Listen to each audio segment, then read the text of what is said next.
aside from coordinates that we are talking about, there are many informations that we have already also submitted to the Office of the President with regard to the projects that we have submitted.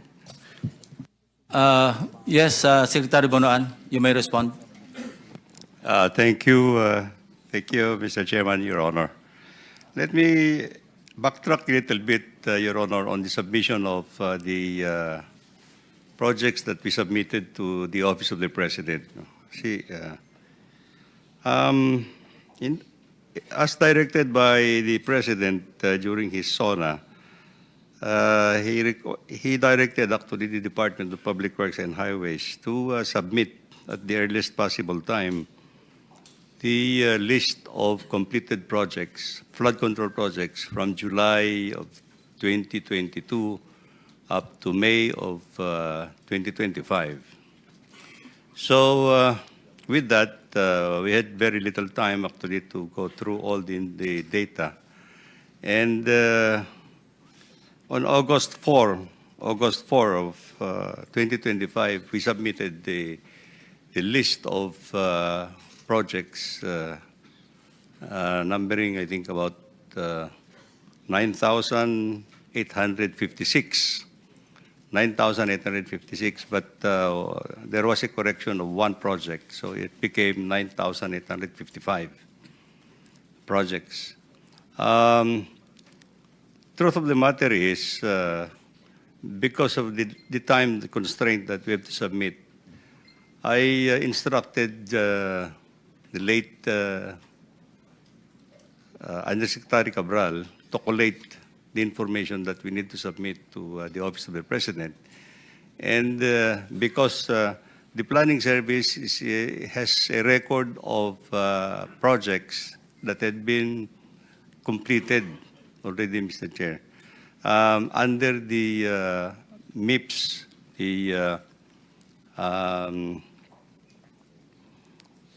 this is what has been deliberated on. This is the multi-year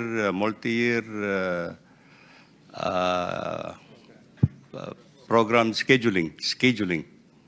And MIPS coordinates, for that matter, Mr. Chairman, is actually a locational MIPS. It's only a locational MIPS. There is a difference between a locational MIPS and a coordinate of what as stake. The as-stake as-stake coordinates is the basis for the contract.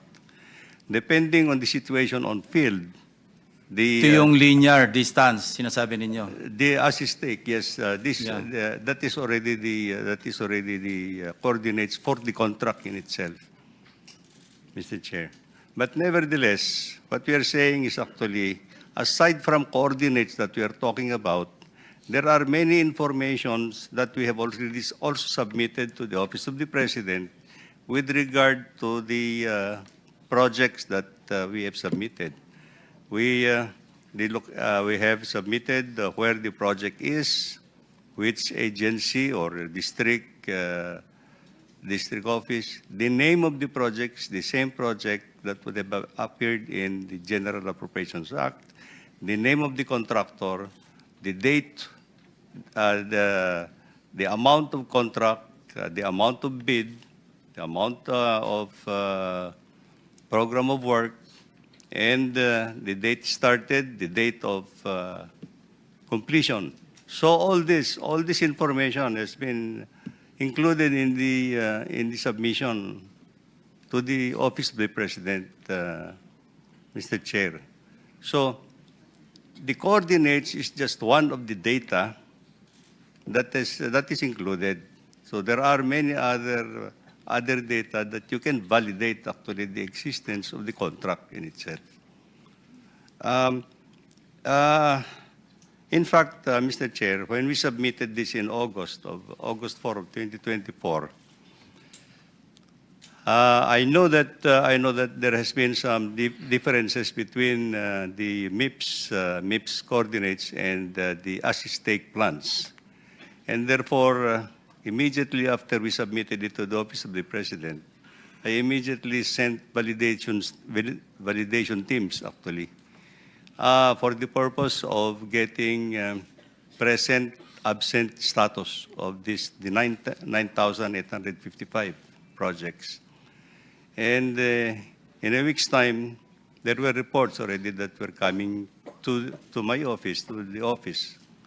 And it is only where, it is only in Region 3 that furnished me a copy of possible potential ghost projects. And well, true enough that when I received this report, but there are no other, by the way, Mr. Chair, there were no other regions that furnished me a or informed me of any other ghost project at that time. So right then and there, I went to validate myself actually where these ghost projects are in Bulacan First Engineering District, so to speak. And true enough, I collaboration with members of the officials of that district and the regions, I found out that there had been some ghost projects in that area. And immediately, Mr. Chair, after my validation, I went to the President, and I was the one who personally reported to him actually the potential ghost projects at that time. Let me also clarify, Mr. Chair, that my statement to the President is that I hope, Mr. President, that this is an isolated case because there has not been any other report that reached me, including in Bulacan area, where there are 3 engineering districts. And if it would have been a pattern actually in that district, then you can imagine there's only one that has reported presence of ghost projects. And so the President told me to start investigating the ghost projects. Immediately thereafter, Mr. Chair, I relieved all the personnel of Bulacan First Engineering District, and we started to undertake the investigations. But thereafter, during the investigations, including COA and everything, then I resigned in September 1, Your Honor. So that's the whole story. So there is actually a difference between MIPS coordinates and as-stake plant coordinates, Mr. Chair.